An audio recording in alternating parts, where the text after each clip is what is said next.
Assalamualaikum warahmatullahi wabarakatuh. Selamat datang di video sejarah dinasti. Di video sebelumnya tentang demokrasi liberal, kita sudah membahas bahwa menurut Presiden Soekarno, demokrasi liberal tidak cocok dengan kepribadian bangsa Indonesia. Soekarno ingin menggantinya dengan demokrasi terpimpin. Jadi, sekarang kita akan membahas kehidupan politik bangsa Indonesia pada masa demokrasi terpimpin, yaitu sejak tahun 1959 sampai dengan 1965. Mengapa diterapkan demokrasi terpimpin di Indonesia? Ada beberapa hal yang melatar belakanginya. Yang pertama, adanya ketidakstabilan kehidupan politik Indonesia pada masa demokrasi liberal, di mana partai-partai politik saling bersaing dan menjatuhkan satu sama lain karena lebih mengutamakan kepentingan kelompok. Yang kedua, gagalnya Dewan Konstituante dalam membuat Undang-Undang Dasar yang baru. Yang ketiga, Presiden Soekarno merasa demokrasi liberal adalah produk impor yang sangat tidak cocok dengan kepribadian bangsa Indonesia. Karena beberapa hal itulah, Presiden Soekarno ingin menggantinya menjadi demokrasi terpimpin dengan tujuan untuk menstabilkan kehidupan politik bangsa Indonesia. Untuk merealisasikannya, pada awal Juli 1959, Presiden Soekarno melakukan pertemuan dengan Ketua DPR, para menteri, pimpinan TNI, anggota Dewan Nasional, dan para tokoh penting lainnya untuk mendiskusikan langkah apa yang harus diambil untuk bangsa Indonesia. Hasil dari pertemuan tersebut, mereka sepakat untuk memberlakukan kembali Undang-Undang Dasar 1945. Pertemuan dilanjutkan dengan pidato singkat Presiden Soekarno pada tanggal 5 Juli 1959 pukul 17 waktu Indonesia Barat, sekaligus dengan mengeluarkan dekret presiden yang berisikan 3 ketentuan pokok, yaitu pembubaran Dewan Konstituante, diberlakukannya kembali Undang-Undang Dasar 45, sehingga Undang-Undang Dasar sementara 1950 tidak berlaku lagi. Pembentukan Majelis Permusyawaratan Rakyat sementara dan Dewan Pertimbangan Agung sementara. Dikeluarkannya dekret presiden ini menjadi tanda berakhirnya masa demokrasi liberal dan mulai diberlakukannya demokrasi terpimpin. Lalu, bagaimana kehidupan politik bangsa Indonesia setelah diterapkannya demokrasi terpimpin?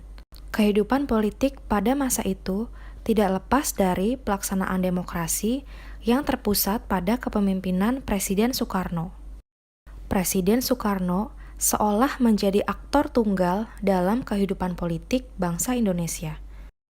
Sekarang kita bahas ya bagaimana kekuatan, kebijakan, serta penyimpangan-penyimpangan politik yang terjadi pada masa demokrasi terpimpin.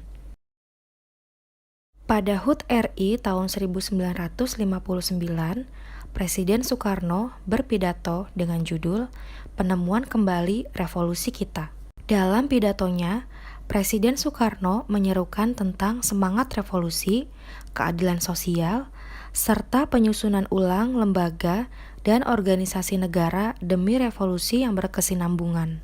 Pidato ini kemudian dikenal sebagai Manifesto Politik atau disingkat Manipol.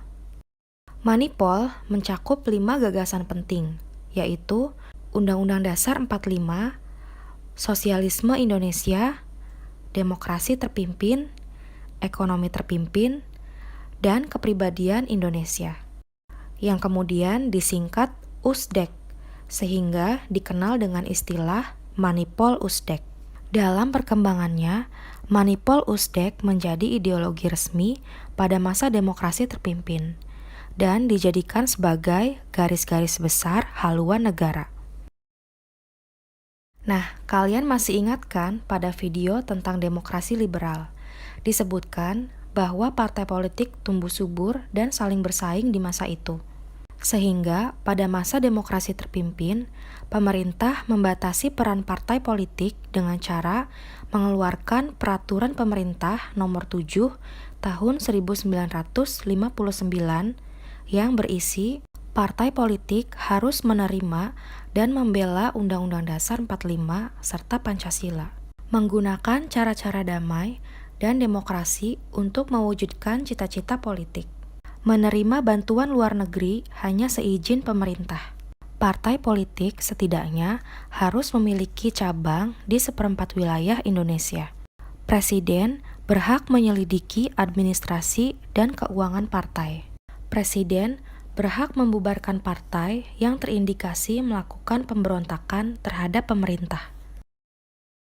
Untuk menegakkan demokrasi terpimpin, Presiden Soekarno membentuk lembaga negara baru berdasarkan Peraturan Pemerintah Nomor 13 Tahun 1959 yang disebut Front Nasional. Front Nasional diketuai oleh Presiden Soekarno sendiri, dengan tujuan untuk memperjuangkan cita-cita proklamasi dan cita-cita yang terkandung dalam Undang-Undang Dasar 1945.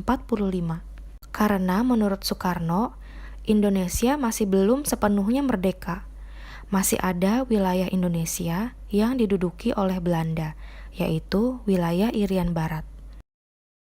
Pada tanggal 17 Agustus 1961, Presiden Soekarno memperkenalkan ajaran Resopim, yaitu singkatan dari Revolusi Sosialisme Indonesia dan Pimpinan Nasional.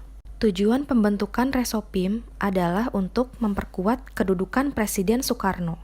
Sedangkan inti ajaran Resopim adalah seluruh unsur kehidupan berbangsa dan bernegara harus dicapai melalui revolusi, dijiwai oleh sosialisme, dan dikendalikan oleh satu pimpinan nasional yang disebut Panglima Besar Revolusi, yaitu Presiden Soekarno.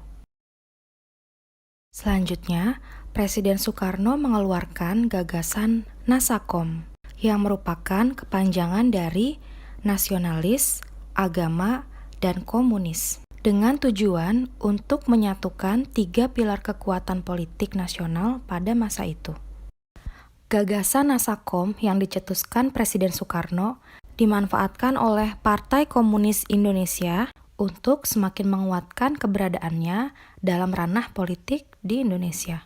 PKI berhasil meyakinkan Presiden Soekarno bahwa PKI merupakan partai pendukung utama kebijakan pemerintah. Mengetahui hal ini, TNI Angkatan Darat tidak tinggal diam. TNI Angkatan Darat memerintahkan pasukan untuk menangkap D.N. Aidit, Ketua PKI, dan melarang penerbitan surat kabar harian rakyat. Perintah ini mendapat protes dari Presiden Soekarno. TNI Angkatan Darat diminta untuk mencabut kembali larangannya. Presiden Soekarno juga melarang TNI Angkatan Darat mengambil tindakan apapun terhadap PKI. Perseteruan pun terjadi antara TNI Angkatan Darat, tokoh-tokoh politik, dan Presiden Soekarno. Namun, perseteruan segera diakhiri mengingat Indonesia saat itu sedang fokus menghadapi konfrontasi dengan Malaysia. Sejauh yang sudah kita bahas tentang kehidupan politik pada masa demokrasi terpimpin ini, banyak sekali ya kebijakan atau sikap pemerintah yang tidak sesuai dengan Pancasila dan Undang-Undang Dasar 45. Masih banyak lagi loh penyimpangan-penyimpangan lainnya, seperti pengangkatan Soekarno sebagai presiden seumur hidup berdasarkan TAP MPRS nomor 3 tahun 1963. Selain itu, Presiden membentuk Majelis Permusyawaratan Rakyat Sementara berdasarkan Penetapan Presiden nomor 2 tahun 1959. Soekarno mengangkat anggota MPRS dengan syarat setuju dengan manifesto politik yang dicetuskannya. Padahal, seharusnya pengangkatan anggota MPRS dilakukan melalui pemilu. Selain itu, anggota MPRS justru tunduk kepada Presiden, di mana seharusnya, menurut Undang-Undang Dasar 45, kedudukan Presiden berada di bawah MPR. Presiden juga membentuk Dewan Pertimbangan Agung Sementara berdasarkan penetapan Presiden nomor 3 tahun 1959. DPAS yang dibentuk oleh Soekarno ini diketuai oleh dirinya sendiri. Penyimpangan lainnya yaitu pembubaran anggota DPR hasil pemilu 1955 oleh Presiden Soekarno. Karena DPR menolak RAPBN yang diajukan pemerintah.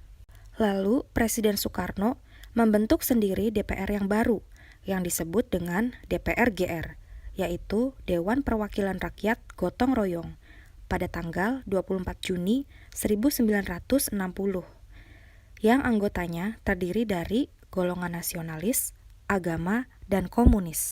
Tindakan Presiden Soekarno ini jelas bertentangan dengan Undang-Undang Dasar 45, di mana seharusnya seorang presiden tidak dapat membubarkan dan membentuk DPR. Sangat disayangkan ya, penerapan demokrasi terpimpin yang pada awalnya bertujuan untuk menciptakan kehidupan yang dipimpin oleh hikmah kebijaksanaan dalam permusyawaratan dan perwakilan, justru malah menjadi perwujudan dari kehendak presiden yang ingin menjadi paling berkuasa di Indonesia. Pada video pembelajaran sejarah selanjutnya, kita masih akan membahas tentang masa demokrasi terpimpin, yaitu pada bidang politik luar negeri di mana Indonesia menghadapi konfrontasi dengan Malaysia, dan politik luar negeri Indonesia yang condong ke blok timur, serta pembahasan tentang pembebasan Irian Barat dari tangan Belanda. Pembahasan selanjutnya akan lebih seru nih, jadi ikutin terus ya.